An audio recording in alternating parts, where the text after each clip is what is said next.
Congressman Louis McFadden also expressed the truth after the passage of the bill. A world banking system was being set up here, a superstate controlled by international bankers, acting together to enslave the world for their own pleasure. The Fed has usurped the government.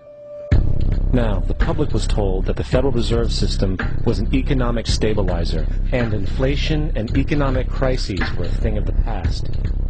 Well, as history has shown, nothing is further from the truth.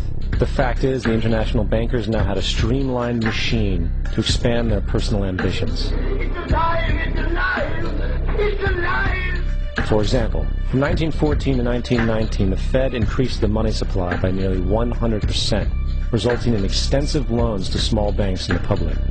Then, in 1920, the Fed called in mass percentages of the outstanding money supply, thus resulting in the supporting banks having to call in huge numbers of loans, and, just like 1907, bank runs, bankruptcy, and collapse occurred.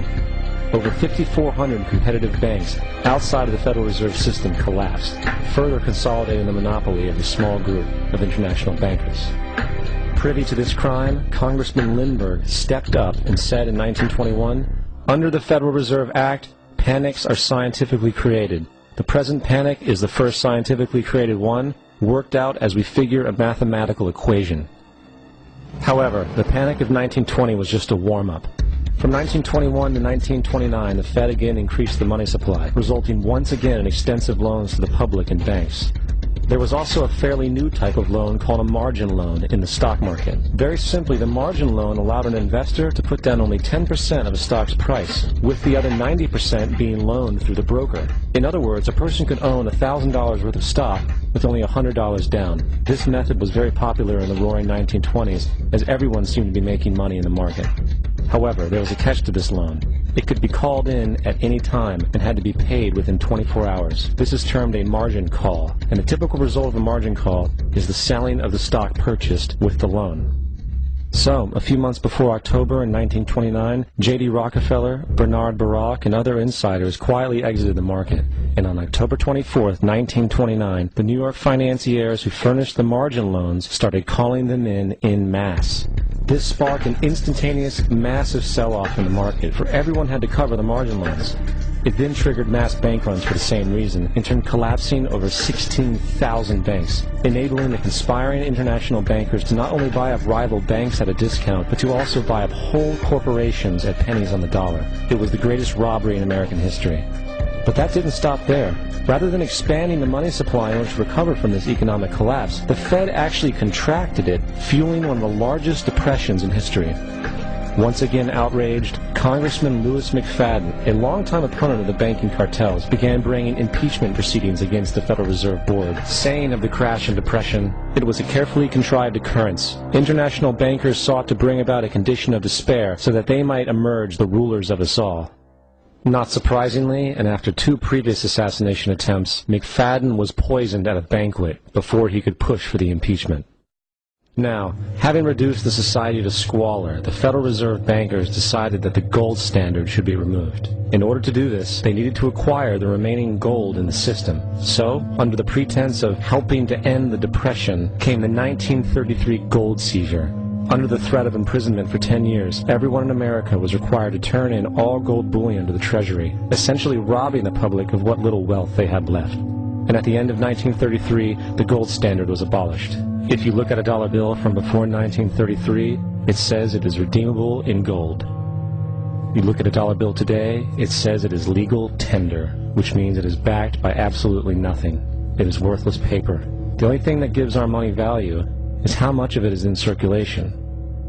Therefore, the power to regulate the money supply is also the power to regulate its value, which is also the power to bring entire economies and societies to its knees. It's important to clearly understand, the Federal Reserve is a private corporation. It is about as Federal Express. It makes its own policies and is under virtually no regulation by the U.S. government. It is a private bank that loans all the currency at interest to the government, completely consistent with the fraudulent central banking model that the country sought to escape from when it declared independence in the American Revolutionary War. In 1913, the money power of the country was taken away from the people By constitutional privilege, it belongs with the Congress, but it was given up in the Federal Reserve Act. The Federal Reserve is no more federal than Federal Express, but yet it has the power to determine the direction of use of money in our economy. If we could take that power back and put the Federal Reserve under Treasury, we start to be in a position of being able to control monetary policy on behalf of the United States people.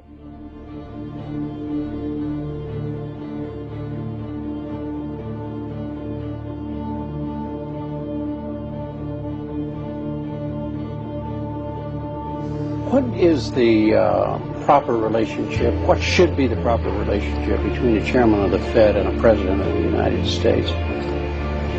Well, first of all, the Federal Reserve is an independent agency, and that means basically that there is no other agency of government which can overrule actions that we take. So long as that is in place and there is no evidence that the administration or the Congress or anybody else is requesting that we do things other than what we think is the appropriate thing, then what relationships don't frankly matter. Notice what Greenspan is saying. Greenspan is saying the Federal Reserve is beyond the law. And in reality, they are, in practice, beyond the law. Nobody, as far as I know, has ever audited the Federal Reserve. One of the first things we ought to do when we nationalize the Fed is go in there and find out the audit. Who stole money? Who engaged in corruption? Now, going back to 1913, the Federal Reserve Act was not the only unconstitutional bill pushed through Congress. They also pushed the federal income tax.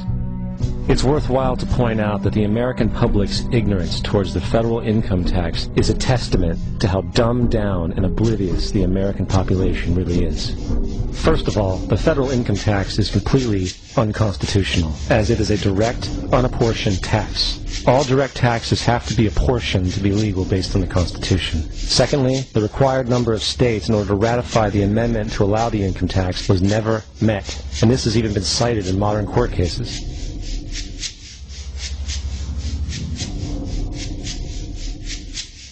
Third, at the present day, roughly 25% of the average worker's income is taken via this tax. And guess where that money goes? It goes to pay the interest on the currency being produced by the fraudulent Federal Reserve Bank, a system that does not have to exist at all. The money you make working almost 3 months out of the year goes almost literally into the pockets of the international bankers who own the private Federal Reserve Bank. And fourth, even with the fraudulent government claim as to the legality of the income tax, there is literally no statute, no law in existence that requires you to pay this tax, period. I really expected that, of course there's a law that you can point to in the law book, the code, that requires you to file a tax return. Of course there is. I was at that point where I couldn't find the statute that clearly made a person liable. At least not me, and most people I know, and I had no choice in my mind except to resign. Based on the research that I did throughout the year 2000, and that I'm still doing, I have not found that law. I've asked Congress, we've asked a lot of people in the IRS commissioners, helpers. They can't answer, because if they answer, the American people are going to know that this whole thing is a fraud.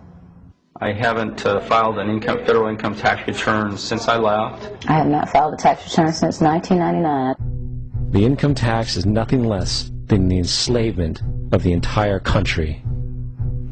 Now, the control of the economy and the perpetual robbery of wealth is only one side of the Rubik's Cube the bankers hold in their hands. The next tool for profit and control is war.